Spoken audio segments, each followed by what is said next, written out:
Well, hey everyone, it's Marcus and welcome to more Zooming in the Jungle Room. Today I'm speaking to Jahred. Of course, he is from HED PE.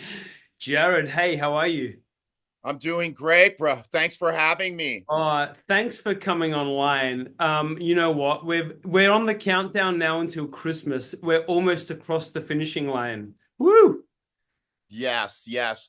I let my lady take care of all that, so I just kind of show up, but it can be pretty stressful. I don't know why, but I'm fucking stressed I know why.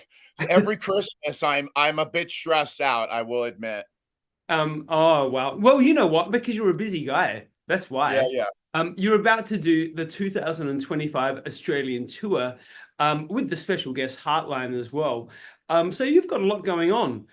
You know, there's a lot. I mean, I'm sure you're producing, there's new music at the moment. There's a brand new single called Everything is Fucked. We can swear on this channel, it's totally fine. Um, Yeah. and of course, It's not my single though. It's a single from a different artist that I they put me on a verse, but just to clarify. it's a great song. It's a great song. Um, hey, so please tell us, what can we expect from the 2025 tour? Well, we're going to play some new shit from Detox, which is our record that came out that debuted #1 on iTunes, and I'm proud about that. But we're going to play some stuff from that, but we're going to play all the classics. You Yay. know, we're going to play all the stuff that everybody wants to hear. And our shows are pretty fun.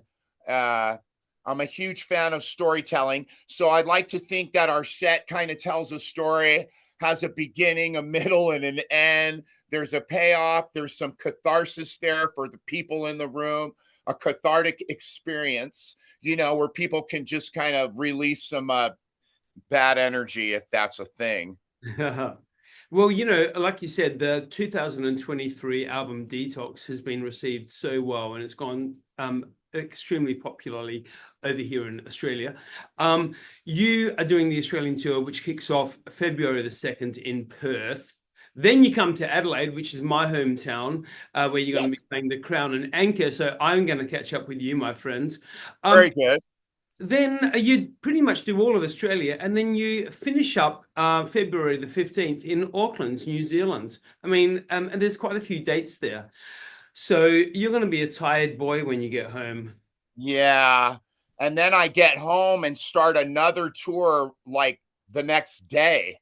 But Yeah, crazy. but it's a living, and at least I have shows. I can sell t-shirts and send the money home to my family. God bless them. Yeah.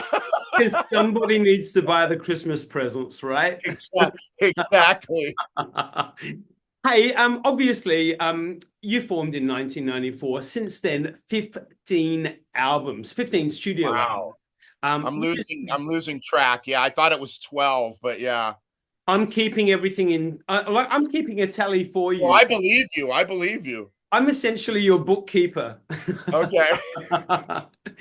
Um, hey, but out of those albums, look, and the fingers crossed you might be able to remember most of them.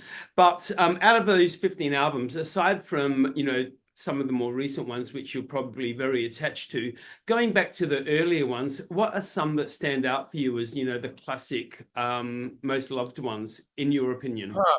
Well, Broke, which was the second record, was definitely the one that put me on the map and kind of gave me a career, if you want to call it that. So I definitely hold that one in high regard. Yeah.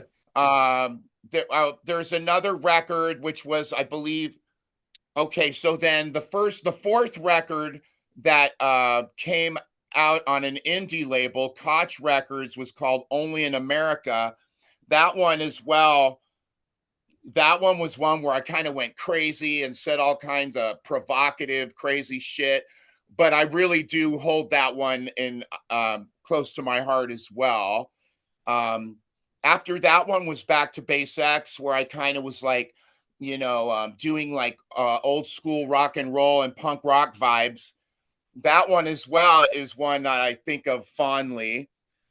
um, after that, there's a record called New World Orphans, which came a few records later, which to me I'm really proud of. Mm. Now, and then between New World Orphans, then I would say Detox, which is the last record. Those all these records I've just mentioned are the ones that stick out to me. Not that the other ones don't mean shit to me, but Yeah. dude, you like you said, 15 records. I'm not going to sit here and praise every one of them. No. Because you know what, Jared? It's like, when you produce those albums, you're in different periods of your life. And there's certain periods of your life that stand out as highlights, and obviously there's some as lowlights as well. So I mean, the albums reflect those times of your life, I'm sure. Um, hey, let's go back to when you were younger, though, Jared. Who were you listening to in your bedroom that really started to inspire your love of music? Whoa, what a good question. You know, I'm a geezer, so I would say that like, Led Zeppelin and would be some of the earliest. Like, for instance, me in high school, which was pre-MTV, I was listening to like Led Zeppelin, 38 Special, you know, Lover Boy, uh what else? Genesis, that band, yes, Yeah, just rock from 70, uh what else? Ted Nugent, Van Halen was huge for me. yeah, Van Halen was huge for me. yeah, I saw Van Halen 3 times, original lineup.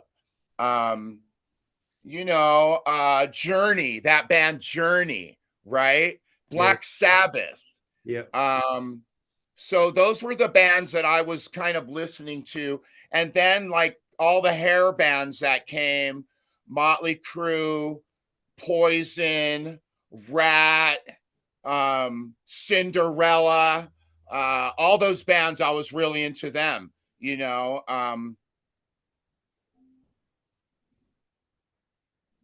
And then at one certain point, I for sure got into like Prince. oh, yes, Yeah, yes. right. And so,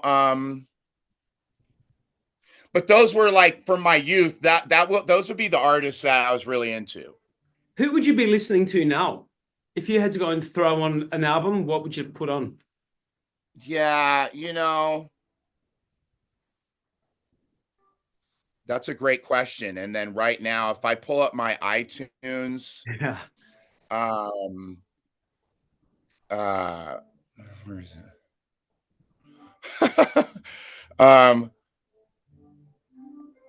Oh geez, it pulled up some really I pulled up some like 70s funk.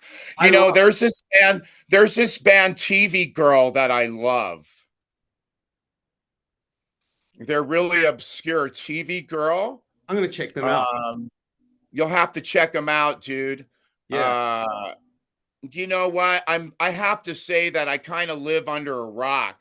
Like there's this band I discovered, the Blue Meanies. They're like a ska band, Yep. and the Vamps. They're kind of like ska as well. Um, I really don't listen to like contemporary metal or anything like that. Yep. I do listen to contemporary like hip hop music, like fucking guys like Future and Suicide Boys and this guy Bones and what's that guy I really like with the really low voice, Ghost Main. I like shit like that for sure. And of course, like I like stuff like Travis Scott and Kendrick Lamar. You know what I mean? Like Yeah. my 17-year-old son, I get a lot of influence from him. He listens to mostly contemporary hip hop or like Alice in Chains and shit, Uh, so Hey, It's fun. look, there's some great stuff to research there. I have got a bit of a list of things to check out on Spotify. You've set me a challenge for the afternoon.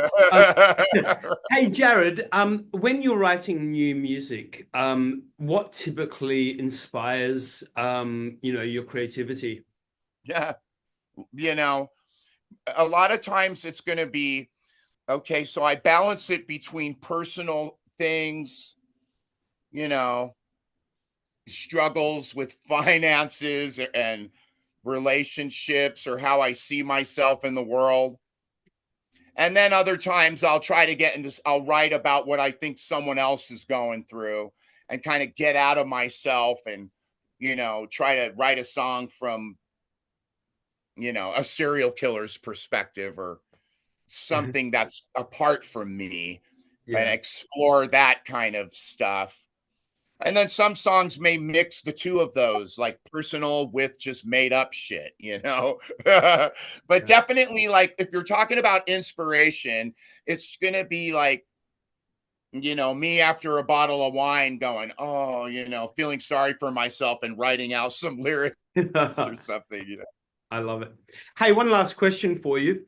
2025, after the tour wraps up, and then I obviously understand that you're doing more of the world as well, but can we possibly see a new album in the works? Yeah, I'm working on it already. The follow-up to Detox. I wouldn't think it's going to be out before next summer or next fall.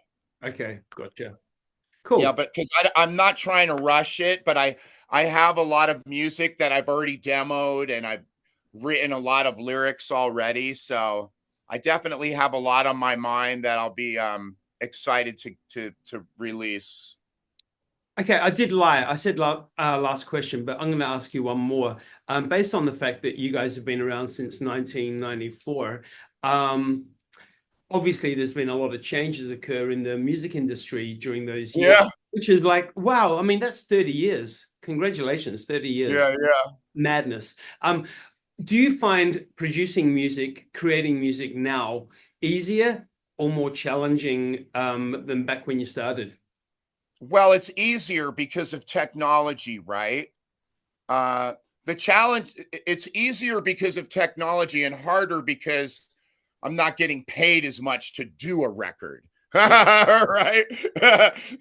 They used to give me a pile of cash just to do the record, not anymore. But it's so much easier though because of the tech, right?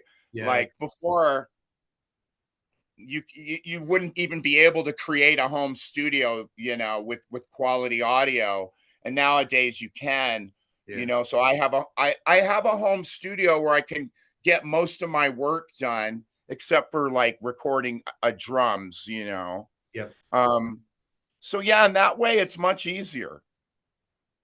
Gotcha. Jahred from Hed PE, what an absolute pleasure chatting to you. You're a total legend.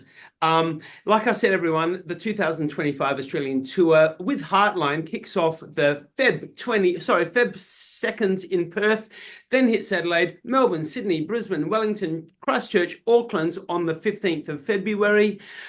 Get along, get your tickets because Jahred and Hed PE are just iconic. They're rock stars. Um, Jahred, I wish you all the best for an incredible Christmas. Thank you, brother. And Appreciate your time. my absolute pleasure. I look forward to catching up with you at the Yes, Crown and have a Anchor. good day, and Thanks, hope to see you when I get there. definitely. Thanks, my All right. friend. Okay, bye-bye.